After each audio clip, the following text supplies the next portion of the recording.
കൃഷ്ണായ വാസുദേവായ ഹരയേ പരമാത്മനെ പ്രണതക്ലേശനാശായ ഗോവിന്ദായ നമോ നമഃ. ശ്രീമദ് ഭാഗവതം ഏകാദശ സ്കന്ധം അധ്യായം 12. നമ്മൾ ശ്ലോകം 15 കഴിഞ്ഞു.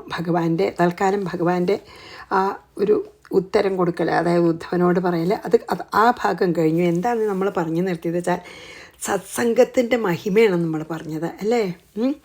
അതായത് പിന്നെ എന്താണ് ഈ ഗോപികമാരുടെ സ്നേഹത്തിനെ പറ്റിയിട്ടും അവർക്ക് വലിയ അറിവൊന്നുമില്ല അല്ലേ. അതല്ലേ പറഞ്ഞത് നമ്മൾ. പിന്നെ എന്താണ് ഗോപികൾക്ക് പിന്നെ വലിയ എൻ്റെ സ്വരൂപത്തെ പറ്റിയോ അല്ലെങ്കിൽ എന്നെ പറ്റിയോ എൻ്റെ മാഹാത്മ്യത്തെ പറ്റിയോ അറിവില്ലാത്ത ആ അബലകളായിട്ടുള്ള ആ ഗോപികമാർ പരബ്രഹ്മസ്വരൂപനായ എന്നെ അവരുടെ ജാരനാണെന്ന് കരുതിയിട്ടൊക്കെ സ്നേഹിച്ചു ഇല്ലേ. അങ്ങനെ എന്നോട് ചേർന്നു. ഇങ്ങനെ സത്സംഗം കൊണ്ട് അനവധി ജീവികളും ആൾക്കാരും ഒക്കെ എന്നെ പ്രാപിച്ചിട്ടുണ്ട്. അതുകൊണ്ട് ഉദ്ധവ, നീ ഈ വിധിയുടെ നിഷേധങ്ങളെയും അല്ലെങ്കിൽ അതായത് ധർമ്മം വിധിവിഹിതമായിട്ടുള്ളതും വിധിവിഹിതമല്ലാത്തതുമായിട്ടുള്ള കർമ്മങ്ങളെ പറ്റിയോ പ്രവൃത്തി നിവൃത്തികളെ പറ്റിയോ ഒക്കെ കേട്ടതും കേൾക്കാൻ പോകുന്നതിനും അതിനെ എല്ലാം ത്യജിച്ചിട്ട് സർവധർമ്മങ്ങളെയും ത്യജിച്ച് എല്ലാവരുടെ അന്തര്യാമിയും ഏകനുമായ എന്നെ സർവാത്മനാ ശരണം പ്രാപിക്കൂ, അത് മാത്രം മതി എന്ന് പറഞ്ഞാൽ നിർത്തിയല്ലേ. ഇനി നമുക്ക് എന്താണ് ഉദ്ധവൻ ചോദിക്കണമെന്ന് നോക്കാം. 16 ശ്ലോകം കേട്ടോ. ഉദ്ധവ ഉവാച സംശയ ശൃണ്വതോ വാചം തവ യോഗേശ്വരേശ്വര ന നിവർത്തത ആത്മസ്ഥോ യേന ഭ്രാമ്യതി മേ മന. എന്നെ സംശയം തീരുന്നില്ല പറയാണ് ഉദ്ധവന്. എന്താ പറയണേ? പിന്നെ യോഗേശ്വരനായിട്ടുള്ള ഈശ്വര, ഹേ ഭഗവാനെ, ഉദ്ധവൻ പറയാണ് തവ വാചം, അങ്ങയുടെ വാക്കുകളെ ശൃണ്വത, കേൾക്കുന്ന എനിക്ക്, ശൃണ്വതഃ എന്ന് പറഞ്ഞാൽ എന്നെ കേൾക്കുന്ന എനിക്ക്, ആത്മസ്ഥ എൻ്റെ മനസ്സിൽ ഉള്ള സംശയ, അതായത് ഈ കർമ്മങ്ങളെയൊക്കെ വിട്ടുപോകണോ അതോ എന്താ വേണ്ടെന്ന്, എല്ലാം സർവധർമാൻ പരിത്യജ്യ എന്നല്ല എന്നോട് പറഞ്ഞത്. അതൊക്കെ കേട്ടിട്ട് എനിക്ക് സംശയം നിവർത്തേത, എൻ്റെ സംശയത്തിന് നിവൃത്തി തീരുന്നില്ല. ഏന ആയതിനാൽ മേ മനഃ, എൻ്റെ മനസ്സ് ഭ്രമിക്കുന്നു. ഇപ്പോഴും എനിക്ക് ആ ഭ്രമം അല്ലെങ്കിൽ സംശയം, എന്താണ് ചെയ്യേണ്ടതെന്നുള്ള സംശയം ഇപ്പോഴും തീർന്നിട്ടില്ല. അതായത് സർവധർമ്മങ്ങളും വിട്ടിട്ട് എന്നെ പ്രാപിച്ചോളൂ എന്ന് അങ്ങ് പറഞ്ഞുല്ലോ. അതേസമയം അങ്ങ് ആദ്യം പറഞ്ഞു എന്ത്, സ്വധർമ്മം അനുഷ്ഠിക്കുക മാത്രമേ വേണ്ടൂ. എന്നിട്ട് പിന്നെ ഇപ്പോൾ പറയണു സർവധർമ്മങ്ങളെയും ത്യജിച്ചിട്ട് ഒന്നും നോക്കണ്ട, വിധി നിഷേധങ്ങളും പിന്നെ പ്രവൃത്തി നിവൃത്തി ഒന്നും നോക്കണ്ട, എല്ലാം ത്യജിച്ച് എന്നെ ശരണം പ്രാപിക്കുന്നു, രണ്ടും പറയുന്നുണ്ട്. അതുകൊണ്ട് എനിക്ക് ഇപ്പോഴും മനസ്സിലാവണില്ല കർത്തൃത്വം ഭോക്തൃത്വം ഈ ആത്മാവിനുണ്ടോ ഇല്ലേ എന്നതെനിക്ക്. അപ്പോൾ നമുക്ക് നോക്കാം. അപ്പോൾ 16 വായിച്ച് നമുക്ക് അടുത്തേക്ക് വായിക്കാം. ഇത് ബുദ്ധവൻ്റെ സംശയമാണ് കേട്ടോ. ബുദ്ധവൻ പറയണത് എനിക്ക് സംശയം തീർന്നിട്ടില്ല പറയുകയാണ്. കേൾക്കുമ്പോൾ ശരിയാണെന്നൊക്കെ തോന്നിച്ചാലും എനിക്ക് എത്ര തന്നെ ശ്രദ്ധിച്ചാലും എൻ്റെ സംശയങ്ങൾക്ക് ഒരു തീർപ്പ്, അതായത് സംശയങ്ങൾ തീർന്നിട്ട് എനിക്ക് അങ്ങ് പറഞ്ഞ തത്വത്തിൽ ഒരു ദൃഢത കിട്ടിയിട്ടില്ല ഇതുവരെ എന്ന് പറയാണ്. ദൃഢമായിട്ട് എനിക്കത് ശരിയായിട്ടില്ല ഇതുവരെ എന്നാണ് ഇപ്പോൾ ഉദ്ധവൻ്റെ ചോദ്യം. ഇപ്പം നമുക്കൊക്കെ അങ്ങനെയാണ് പറഞ്ഞാൽ മനസ്സിലാവുന്നുണ്ടെങ്കിൽ, അതായത് ഈ സ്മൃതിയിലും പറയണതും ഈ പ്രവൃത്തി മാർഗത്തിൽ നമ്മൾ ചെയ്യണതും നിവൃത്തി മാർഗത്തിൽ ചെയ്യണ ധർമ്മങ്ങളൊക്കെ ഉപേക്ഷിക്കണമെന്ന് പറയുന്നതിനിപ്പോൾ എന്നുള്ള അർത്ഥവും അതെനിക്ക് ശരിക്കും മനസ്സിലായിട്ടില്ല എന്ന് പറയുകയാണ് കേട്ടോ. ഇനി നമുക്ക് നോക്കാം ഭഗവാന്റെ മറുപടിയാണ്. ഇനി ഒറ്റ ശ്ലോകേ ഉദ്ധവൻ്റെ ചോദ്യമുള്ളൂ കേട്ടോ. ഉദ്ധവ വാച സംശയ ശൃണ്വതോ വാചം തവ യോഗേശ്വരേശ്വര ന നിവർത്തത ആത്മസ്ഥോ യേന ഭ്രാമ്യതി മേ മന. എൻ്റെ മനസ്സ് തീരുന്നില്ല സംശയം എന്ന് പറയാണ്. ഇനി നമുക്ക് 17 വായിക്കാം. ശ്രീ ഭഗവാൻ വാച, ഭഗവാൻ അതിനൊരു ഇത് പറയാണ്. സ ഏഷ ജീവോ വിവരപ്രസൂതി പ്രാണേന ഘോഷേണ ഗുഹാം പ്രവിഷ്ടഃ മനോമയം സൂക്ഷ്മമുപേത്യരൂപം മാത്രാസ്വരോ വർണ്ണ ഇതി സ്ഥവിഷ്ഠ. ഇനിയിപ്പോൾ എന്താ ഭഗവാൻ പറയണം നോക്കാം നമുക്ക് കേട്ടോ. സ ഏഷ, അതായത് ഈ എന്താണ് പരോക്ഷനായിട്ടുള്ള, അതായത് നമുക്ക് കാണാൻ പറ്റില്ലല്ലോ, ജീവ ആ പരമാത്മാ, ഇവിടെ പരമാത്മാവ്, വിവരപ്രസൂതി, അതായത് മൂലാധാര ചക്രം, അങ്ങനെ 7 ചക്രങ്ങളുണ്ടല്ലോ, ആ സ്ഥാനങ്ങളിൽ പിന്നെ പ്രകാശിക്കുന്നവനായി ഘോഷേണ പര എന്ന പേരുള്ള നാദം, അതായത് പര എന്ന് പറഞ്ഞ ശബ്ദം, അത് വെരി ഫസ്റ്റ് ശബ്ദം, അതായത് ആദ്യം നമ്മുടെ ഉള്ളിൽ നമുക്കിപ്പോൾ പുറത്തേക്ക് നമുക്ക് കേൾക്കണ രൂപത്തിൽ ഭാഷയിലൊക്കെ പറയണ ശബ്ദം ആദ്യം നമ്മുടെ മൂലാധാരത്തിൽ ഒരു സ്ഫോടനം ആയിട്ട് പുറപ്പെടണം. എന്നിട്ട് പിന്നെ പതുക്കെ പതുക്കെ പതുക്കെ വന്നിട്ടാണ് അത് ഈ കേൾക്കുന്ന വൈഖരി എന്ന് നമുക്ക് കേൾക്കാവുന്ന ശബ്ദത്തിലാവണതേ. അപ്പം അതിൻ്റെ ആ ശബ്ദത്തിൻ്റെ ആദ്യത്തെ മൂലസ്ഥാനം പറയുകയാണ് കേട്ടോ.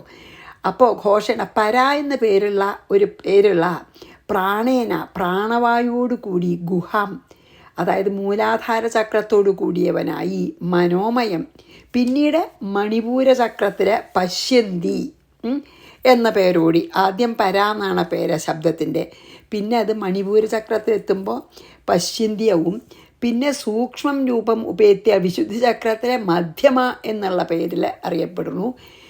അതായത് നെഞ്ചിൻ്റെ അവിടെ എത്തുമ്പോൾ, നമ്മളെ മാറിൻ്റെ അവിടെ എത്തുമ്പോൾ സ്വരഹ, മുഖത്തിലിങ്കൽ ഹ്രസ്വം മുതലായ മാത്രകളും, അതായത് പിന്നെ ഈ കേൾക്കാന്തൊക്കെയാണുള്ളത്, വർണ്ണഹ, അതായത് നമ്മളെ ഭാഷ ഒക്കെ വന്നിട്ട് ഇതിലോ ഇതിസ്ഥവിഷ്ഠ, ഇങ്ങനെ വൈഖരി എന്ന പേരോടുകൂടി അവസാനം വരുന്നു എന്നാണ്. അപ്പോൾ എന്താ ഇതിൽ പറയണ വെച്ചാൽ, അപ്പോൾ ഈ ശബ്ദത്തിൻ്റെ ഇതൊക്കെയാണ് കേട്ടോ പറയണത്.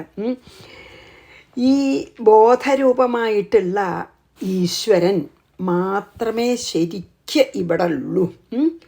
ഈ ഈശ്വരൻ ശരിക്കും അതാണുള്ളത്. ഈ ഈശ്വരൻ എന്താ ചെയ്യണ, പ്രാണൻ്റെ രൂപത്തിൽ ശരീരത്തിൽ പ്രവേശിക്കും. എന്നിട്ടോ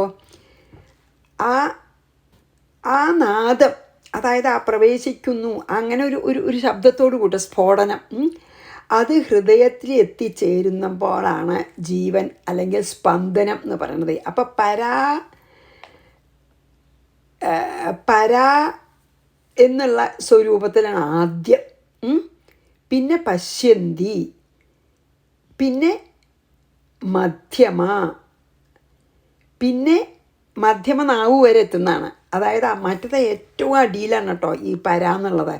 അത് കഴിഞ്ഞ് ജീവൻ ആ സ്പന്ദനം, ഒരു സ്പന്ദനം അത്രയേ ഉള്ളൂ, സ്ഫോടനം എന്താ വെച്ചാൽ പറയേണ്ടത്, ചെറിയൊരു ശബ്ദമേ ഉള്ളൂ. വെച്ചാൽ നമുക്ക് കേൾക്കാനൊന്നും പറ്റില്ല, കേൾക്കാൻ പറ്റുന്ന അത്രതല്ല, വളരെ ഒരു എന്താ പറയുക, ഒരു ഇളക്കം എന്നേ ഉള്ളൂ ഏറ്റവും അധികം അടുത്ത. പിന്നെ അത് കുറച്ച് കഴിഞ്ഞാൽ ഒരു ശബ്ദം കേൾക്കണ പോലെ തോന്നും, അതാണ് പശ്യന്തി. പിന്നെ ഇത് അച്ഛാ സങ്കല്പരൂപം തന്നെ ഉള്ളൂ അതും. പിന്നെ മധ്യമ എന്ന് പറയണ ഇതിലേക്ക് വളർന്നു ആ ശബ്ദം വെച്ചാൽ അപ്പം നമ്മളെ നാവിൻ്റെ അതുവരെ എത്തും, അത്രയേ ഉള്ളൂ. പിന്നെ സങ്കല്പരൂപത്തിൽ തന്നെയാണ് അപ്പോഴും മധ്യമയും. പിന്നെ ആ മധ്യമ എന്നുള്ള സങ്കല്പരൂപത്തിലുള്ള ശബ്ദം നാവുമ്പിലെത്തിയാൽ വൈഖര്യവും. ഇങ്ങനെയാണ് ജീവൻ സംസാരിയായിട്ട് ഭവിക്കണം, അങ്ങനെയാണ് ജീവൻ ഇതാവണം. അതായത് അത് നമുക്ക് ഈ ശബ്ദമൊന്നും നമുക്ക് ഈ കേൾക്കണ ശബ്ദമല്ലേ നമുക്ക് അറിയുള്ളൂ, അല്ലാതെ നമുക്ക് പിന്നെ അതിന് മുമ്പ് എന്താണ് ഈ ശബ്ദത്തിന് ഉണ്ടാവണമെന്നൊന്നും നമുക്ക് ശരിക്കും അറിയില്ല. കാരണം നമ്മൾ അത് പിന്നെ കേൾക്കാത്തതുകൊണ്ട് ഈ വൈഖരി പുറത്തേക്ക് വരുന്നതേ നമുക്കറിയുള്ളൂ. അപ്പോൾ ഇതിൽ ഈ ഒരു ശ്ലോകത്തിൽ എന്താ പറയണ വെച്ചാൽ, മൂലാധാരം മുതലായ ചക്രങ്ങളിൽ കൂടി കുറേശ്ശെ വ്യക്തമായി തീരുന്ന ഭഗവാനിൽ നിന്ന് തന്നെ വരുന്ന ആ എന്താ പറയുക സൗണ്ട് എനർജിയാണത്, നാദബ്രഹ്മം. ഭഗവാനിൽ നിന്നാണത് പുറപ്പെടണം. എന്നിട്ട് നമ്മുടെ വിവിധ ചക്രങ്ങളിൽ കൂടി വന്ന് പുറത്തേക്ക് ശരിക്കും നമുക്ക് കേൾക്കുന്ന ശബ്ദം ആവുകയാണ്. അതാണ് പറയണത്. എന്താ വെച്ചാൽ ഈ നമ്മുടെ മൂലാധാരം മുതലായ ചക്രങ്ങളിൽ കൂടി പതുക്കെ വ്യക്തമായി തീരുന്ന ഈ ഭഗവാന്റെ ആ സൗണ്ട് എനർജിന്നോ നാദബ്രഹ്മത്തോടു കൂടി എന്താ ചെയ്യുക, അതാദ്യം ആ മൂലാധാരത്തിൽ വരും. എന്നിട്ട് പിന്നെ പശ്യന്തി, ആദ്യത്തെ പേര് പര എന്നാണ്. ആ മൂലാധാരത്തിൽ ഭഗവാന്റെ ആ ഒരു സൗണ്ട് എനർജി വരണതിനാണ് പര എന്ന് പറയുക. ആദ്യമായിട്ട് നമ്മുടെ ജീവനിൽ പ്രവേശിക്കണില്ലേ, അതിന് പര പറയും, ആ സൗണ്ട് എനർജി നാദബ്രഹ്മത്തിന്. എന്നിട്ട് അതിൻ്റെ പേര് പര എന്നാണ്. നമുക്കറിയൊന്നുമില്ല, അത് അത്രയ്ക്ക് സട്ടിലാണ്, സൂക്ഷ്മമാണ്. പിന്നെ കുറച്ചും കൂടിയും സൂക്ഷ്മല്ലാണ്ടാവും, അതാണ് പശ്യന്തി. അതായത് പിന്നെ അതുമൊക്കെ സങ്കല്പത്തിലേ ഉള്ളൂ, നമുക്ക് അറിയാനോ കേൾക്കാനോ പറ്റില്ല കേട്ടോ. പശ്യന്തിയും പറ്റില്ല, മധ്യമയും പറ്റില്ല. അപ്പോൾ അത് പശ്യന്തി മണിപൂര ചക്രത്തിലാണ്. ഈ മധ്യമ വിശുദ്ധി ചക്രം, വിശുദ്ധി പറയുമ്പോൾ നെഞ്ചിൻ്റെ അതുവരയ്ക്കും. അത് കഴിഞ്ഞ് അപ്പോൾ അതിങ്ങനെ ഒരു ചെറിയൊരു ശരിക്കും കേൾക്കാനൊന്നും പറ്റില്ല. അങ്ങനെ കുറച്ച് കഴിഞ്ഞാൽ അതിൻ്റെ കുറച്ചും കൂടിയും വ്യക്തമാവും ആ ശബ്ദം. എന്നിട്ട് നമ്മൾ ഉപയോഗിക്കണ ഭാഷയിലത്തെ ആ ശബ്ദങ്ങളായി വരും. അങ്ങനെ പതുക്കെ അതിസൂക്ഷ്മമായിട്ടുള്ള ആ സൗണ്ട് എനർജി നാദബ്രഹ്മം പതുക്കെ സ്ഥൂലീകരിച്ച് നമുക്ക് കേൾക്കാൻ തക്കോണമായിട്ടുള്ള വൈഖരി ശബ്ദമായിട്ട് പുറത്തേക്ക് വരികയാണ്. അപ്പോൾ ആ ശബ്ദം തന്നെ ഭഗവാന്റെ സൗണ്ട് എനർജിയാണെന്നർത്ഥം, നാദബ്രഹ്മാണ്. അപ്പോൾ ഈശ്വരൻ തന്നെയാണ് പ്രപഞ്ചഭാവത്തിൽ ഇവിടെ മുഴുവൻ പ്രകാശിക്കുന്നത്. അപ്പോൾ ശരിക്ക് പറയാച്ചാൽ നമ്മുടെ ആത്മാവ് ആ ഈശ്വരനാണ് എന്ന് നമ്മൾക്ക് മനസ്സിലായി, അല്ലെങ്കിൽ അറിയുകയാണെങ്കിൽ, അനുഭവമായാൽ പിന്നെ നമുക്ക് കർത്തൃത്വം ഭോക്തൃത്വം ഒന്നുമില്ല. ബാക്കി നമുക്ക് തോന്നണത് മുഴുവൻ അജ്ഞാനാണ്. അതാണ് ഈ അജ്ഞാനാവസ്ഥയിൽ മാത്രമേ നമ്മൾക്ക് ഈ ഇന്നത് ചെയ്യാം ഇന്നത് ചെയ്യരുത് ധർമ്മം ഒക്കെ ഉള്ളൂ. അജ്ഞാനദശയിലാണ് നമ്മൾ ഹൃദയത്തിൻ്റെ ശുദ്ധിക്കായിട്ട്, അതായത് നമ്മൾ അജ്ഞാനത്തിലിരിക്കുന്ന സമയത്താണ് നമ്മൾ നമ്മുടെ മനസ്സിനെ ശുദ്ധീകരിക്കാൻ വേണ്ടിയിട്ട് സ്വധർമ്മങ്ങളൊക്കെ ചെയ്യണമെന്ന് പറയണത്. ഹൃദയം ശുദ്ധമായാൽ പിന്നെ നമുക്ക് ധർമാധർമ്മങ്ങളോ സ്വന്തം ധർമ്മം ഒന്നും, ഹൃദയം പരിപൂർണമായിട്ട് ശുദ്ധാവുന്നത് വരെ നമുക്ക് സ്വധർമ്മങ്ങൾ അനുഷ്ഠിക്കണം, നല്ലത് ചീത്ത ഒക്കെ അതുവരെ ഉള്ളൂ. ഹൃദയം നമുക്ക് ശുദ്ധമായാൽ പിന്നെ എല്ലാ ധർമ്മങ്ങളെയും വിട്ടിട്ട് എന്നെ തന്നെ ആശ്രയിക്കേണ്ട ആവശ്യമുള്ളൂ. അതുകൊണ്ട് ഒന്നെങ്കിൽ പരാഭക്തി ഉണ്ടാവുക, അല്ലെങ്കിൽ ജ്ഞാനം ഉദിക്കുക.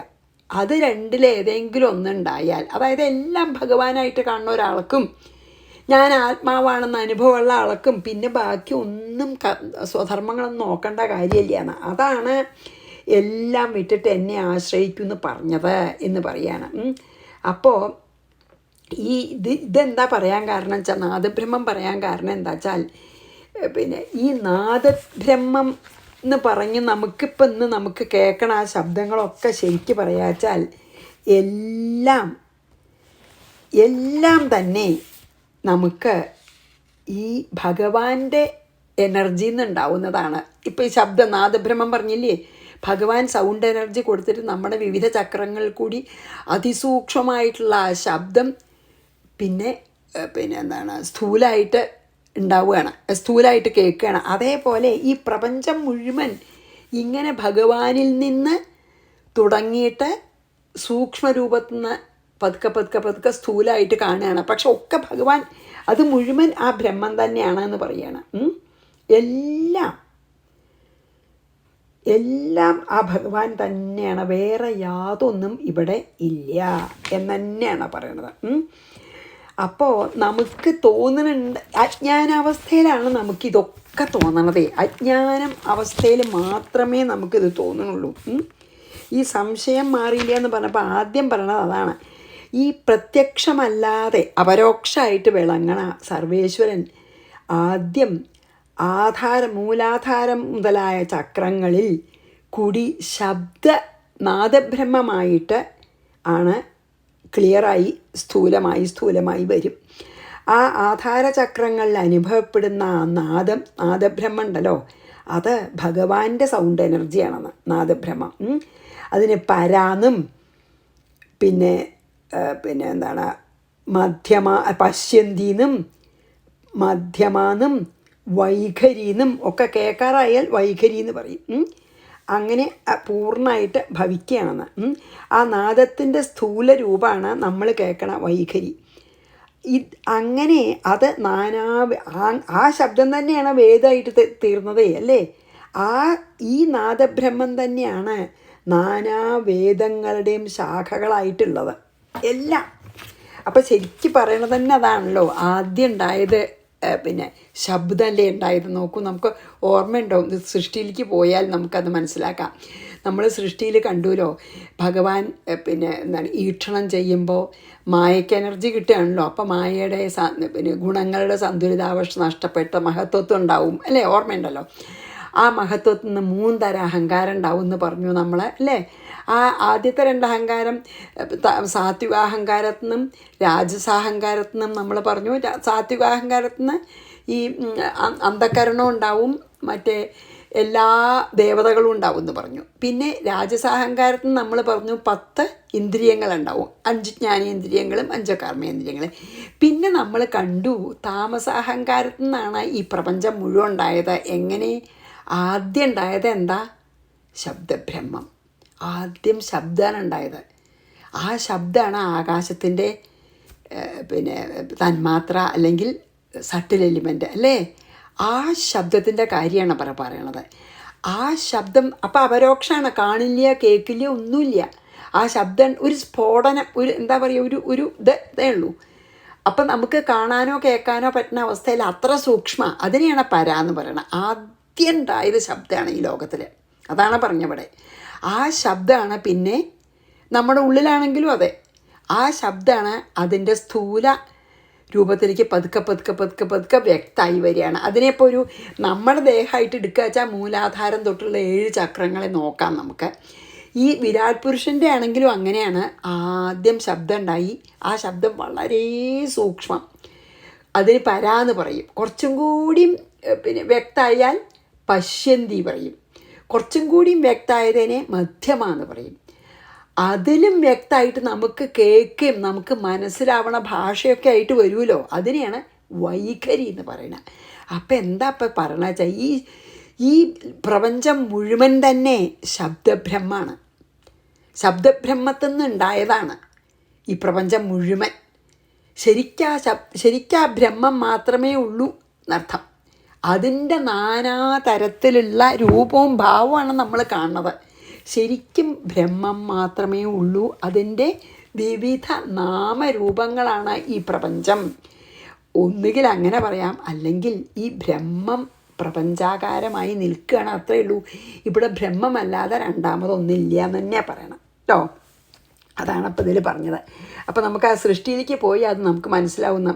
ആദ്യം ശബ്ദം ഉണ്ടായി, പിന്നെ ആകാശം അല്ലേ, പിന്നെ സ്പർശം വായു, പിന്നെ രൂപം അഗ്നി, പിന്നെ രസം ജലം ഗന്ധം ഭൂമി. അങ്ങനെയാണല്ലോ ഉണ്ടായതല്ലേ. അപ്പോൾ ആദ്യം ഉണ്ടായത് നാദബ്രഹ്മമാണ്. അതാണ് പറയണത് കേട്ടോ. അപ്പോൾ ആ നാദബ്രഹ്മം തന്നെയാണ് ഈ ലോകം മുഴുവൻ. പിന്നെ അതിന്ന് ആ ബ്രഹ്മം തന്നെയാണത്. അപ്പോൾ ഇവിടെ കാണുന്നതൊക്കെ ബ്രഹ്മം തന്നെ നാനാരൂപത്തിൽ നിൽക്കുന്നതാണ്. അതാണൊന്ന് പറഞ്ഞത്. അപ്പോൾ പിന്നെ വേറൊന്ന് പറയണത് എന്താ വെച്ചാൽ, നമ്മൾ സ്വധർമ്മം അനുഷ്ഠിക്കണം എന്നൊക്കെ പറയണത് എപ്പോഴറിയുമോ? നമ്മൾക്ക് ഈ ഞാൻ ആത്മാവാണ് എന്ന അനുഭവം, നമ്മൾ ഈ ശരീരമാണെന്നുള്ള അനുഭവം ആ അനുഭവം തോന്നുന്നുണ്ടല്ലോ, അത് നമ്മൾ അജ്ഞാനം കൊണ്ടാണ്. ആ അജ്ഞാനാവസ്ഥയിൽ ഈ വ്യവഹാരിക ലോകത്ത് നമ്മൾ സ്വധർമ്മം അനുഷ്ഠിക്കുക തന്നെ വേണം. അധർമ്മം ചെയ്യരുത്, സ്വധർമ്മം അനുഷ്ഠിക്കണം, നിവൃത്തി മാർഗത്തിലേക്ക് വരണം, പ്രവൃത്തി മാർഗത്തിനെ ഉപേക്ഷിക്കണം. അതൊക്കെ ശരിയാണ്. എപ്പോഴതൊക്കെ നമുക്ക് നമ്മളെ ദേഹമാണെന്ന് തോന്നണോടത്തോളം കാലം നമ്മൾ സ്വധർമ്മം അനുഷ്ഠിച്ച് ധർമ്മം മാത്രം ചെയ്ത് നമുക്ക് മനസ്സിന് നല്ല ശുദ്ധി വന്നിട്ട് ഒന്നുകിൽ നമ്മൾ പരാഭക്തി, ഭഗവാനല്ലാതെ ഇവിടെ ഒന്നുമില്ല, എല്ലാറ്റിലും ഭഗവാനെ കാണാൻ തുടങ്ങുക, ഒന്നുകിൽ അങ്ങനൊരവസ്ഥയിൽ എത്തണം മനസ്സ് ശുദ്ധമായിട്ട്. അല്ലെങ്കിൽ ഞാൻ ആത്മാവാണെന്നുള്ള അനുഭവം ജ്ഞാനിയായാലും മതി. അങ്ങനെ രണ്ടായാലും ജ്ഞാനം തന്നെയാണ്. എല്ലാ ഈശ്വരനാണെന്ന് തോന്നുന്നതും ജ്ഞാനം തന്നെയാണ്. അങ്ങനെ ഒരു അവസ്ഥയിൽ എത്തിയ പിന്നെ സ്വധർമ്മം നോക്കണ്ട എന്നാണ് പറയുന്നത്. അതുവരെ സ്വധർമ്മം അനുഷ്ഠിക്കണം. ഈ വ്യവഹാരത്തിൽ നമ്മൾ ഇരിക്കണോടത്തോളം കാലം നമുക്ക് ജ്ഞാനം ഉദിച്ചിട്ടില്ലെങ്കിൽ നമ്മുടെ മനസ്സ് പരിശുദ്ധമായി ഞാൻ ആത്മാവാണെന്ന് അനുഭവമാകുന്നത് വരെ നമ്മൾ വിഹിത കർമ്മങ്ങൾ ചെയ്ത് നിഷിദ്ധ കർമ്മങ്ങൾ ഉപേക്ഷിച്ച് പ്രവൃത്തി കർമ്മങ്ങളെ പറ്റുന്നതും ഒഴിവാക്കി നിവൃത്തി മാർഗത്തിലേക്ക് മാത്രം നിവൃത്തി കർമ്മങ്ങളെ മാത്രം ചെയ്തുകൊണ്ട് അങ്ങനെ ജീവിക്കുമ്പോൾ മനസ്സ് പതുക്കെ പരിശുദ്ധമായിട്ട് വന്നിട്ട് ഒന്നുകിൽ ജ്ഞാനമായിട്ട് ഉണ്ടാവും, അല്ലെങ്കിൽ ഭക്തിയായിട്ട്, ഏതായാലും ഭഗവാൻ ആ മനസ്സ് തീരെ പരിശുദ്ധമാവും. ആ സമയത്ത് പിന്നെ സ്വധർമ്മത്തിനെ പറ്റിയൊന്നും ചിന്തിക്കേണ്ട, പിന്നെ ഭഗവാനെ ആശ്രയിക്കുക മാത്രമേ വേണ്ടൂ. അത് ശരിയല്ലേ? ഭഗവാനല്ലാതെ ഇവിടെ ഒന്നുമില്ല എന്ന് നമുക്ക് തോന്നിത്തുടങ്ങിയാൽ പിന്നെ നമുക്ക് എല്ലാം ഭഗവാനാണ്. നല്ലത് കണ്ടാലും ചീത്ത കണ്ടാലും എല്ലാം ഭഗവാനാണ്. അങ്ങനെ തോന്നുന്നത് വരെ നമുക്ക് സ്വധർമ്മമൊക്കെ അനുഷ്ഠിക്കണേ. എല്ലാ ധർമ്മങ്ങളെയും സർവ്വധർമാൻ പരിത്യജ്യാന്ന് ശരിയാവില്ല അതുവരെ. എപ്പോഴത് ശരിയാവുക? നമുക്ക് ജ്ഞാനോദിച്ചാലോ അല്ലെങ്കിൽ നമ്മുടെ ഭക്തി പരിപൂർണമായാൽ നമുക്ക് പിന്നെ ആരും പറയണ്ട, നമ്മളെല്ലാ ധർമ്മവും ത്യജിച്ച് ഭഗവാനെ തന്നെ ആശ്രയിക്കും. അതാണ് ഭഗവാൻ പറഞ്ഞത്. ശ്രീ ഭഗവാൻ ഉവാച സയേഷ ജീവോ വിവരപ്രസൂതി പ്രാണേന ഘോഷേണ ഗുഹാം പ്രവിഷ്ടഃ മനോമയം സൂക്ഷ്മമുപേത്യരൂപം മാത്രാസ്വരോ വർണ്ണയിതി സ്ഥവിഷ്ടഃ. ഇനി ഒരു ശ്ലോകം ചെല്ലാൻ പറ്റില്ല, ഒന്നും കൂടി ചെയ്യാം. യഥാനിലഖേ നിലബന്ധുരൂക്ഷ്മാം ബലേന ദാരുണ്യധിമധ്യമാനഃ അണുപ്രജാതോ ഹവിഷാ സമിധ്യതേ തഥൈവ മേ വ്യക്തിരിയം ഹി വാണി. അത് നമുക്ക് അതും കൂടി ചെയ്യാൻ പറ്റുമോ നോക്കാം. എന്താ അറിയോ, 18 അല്ലേ? യഥാ എങ്ങനെ, ആകാശത്തിൽ ഊഷ്മ ചൂടുള്ള അനല അഗ്നി ബലേന അധിമധ്യ ബലമായി നല്ല പോലെ കടയപ്പെടുന്നതായി അനിലബന്ധു കാറ്റിനെ സഹായമായി വെച്ച് ദാരുണി അരണി അതായത് ഈ മരത്തിൻ്റെ കട്ടയിലെ അരണിയിൽ അണു വളരെ ചെറിയതായി പ്രജാത ഇരിക്കുന്ന തീപ്പൊരി ഹവിഷ നെയ്യ് മുതലായ ഹവിസ് കൊണ്ട് സമിധ്യതയെ വർദ്ധിക്കുന്നുവോ തഥാ ഏവ അതുപോലെ ഇയം വാണീഹി ഈ വേദരൂപമായ വാക്ക് മേ വ്യക്തി എൻ്റെ അഭിവ്യക്തിയാകുന്നു. എന്താണ് ഇതിൽ പറയണ വെച്ചാൽ, ഇങ്ങനെ ഇതൊക്കെ പറഞ്ഞില്ലേ, എന്താ പറയുക, ഈ പലതരം ശബ്ദത്തിൻ്റെയൊക്കെ പറഞ്ഞു. എന്നിട്ട് പറയാണ്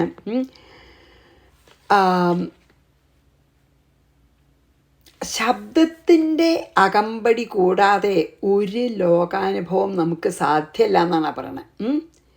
ഒരേ ബോധം തന്നെയാണ് ഈ ശബ്ദഭ്രമമായിട്ട് പല രൂപം ധരിച്ച് കാണുന്നതാണെന്ന് അത് നമ്മൾ പറഞ്ഞില്ലേ. ഇനിയിപ്പോൾ ഈ ഒരു ശ്ലോകത്തിൽ പറയുന്നത് എന്താ വെച്ചാൽ, ഈ മരക്കഷ്ണത്തിൻ്റെ ആ പിന്നെന്താണ്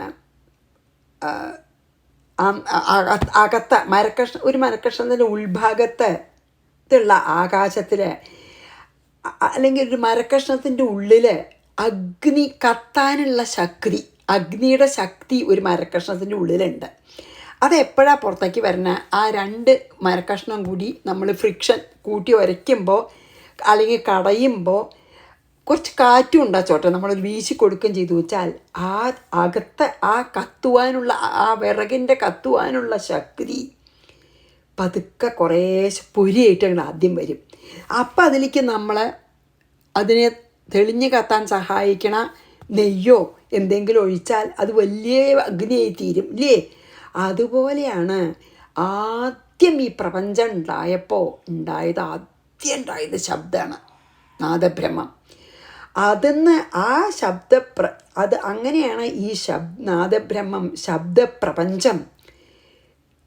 ഭഗവാൻ പറയുകയാണ് അത് സച്ചിദാനന്ദമൂർത്തിയായിട്ടുള്ള എൻ്റെ തന്നെ ഒരു വ്യക്തരൂപമാണെന്ന്.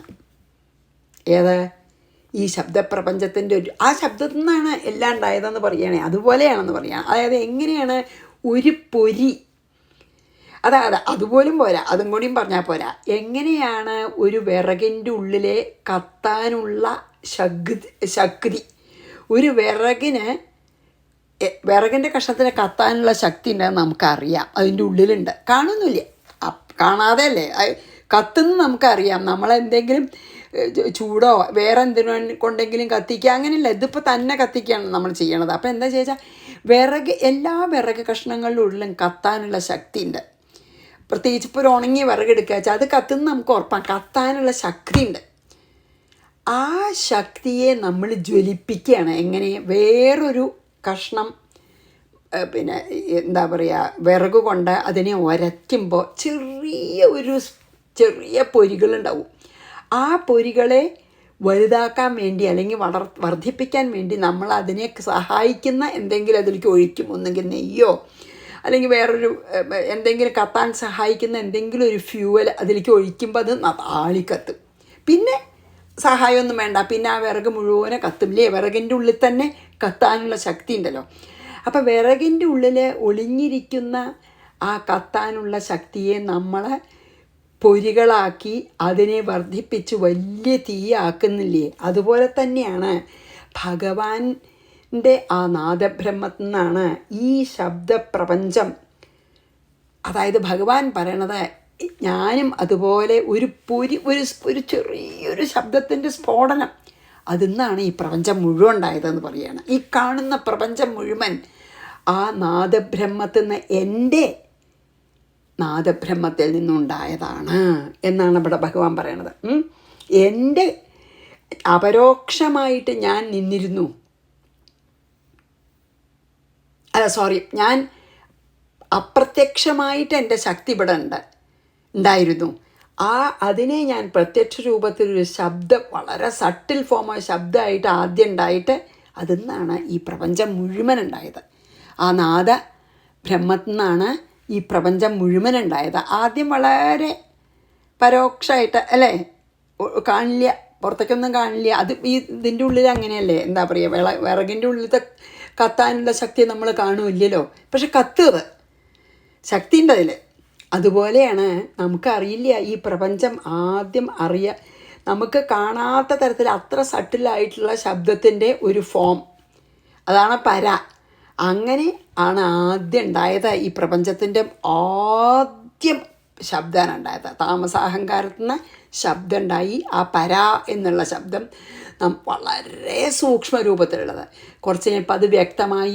അത് ഭഗവാന്റെയാണ്, ഭഗവാൻ ബ്രഹ്മം തന്നെയാണത്, നാദബ്രഹ്മം അല്ലേ?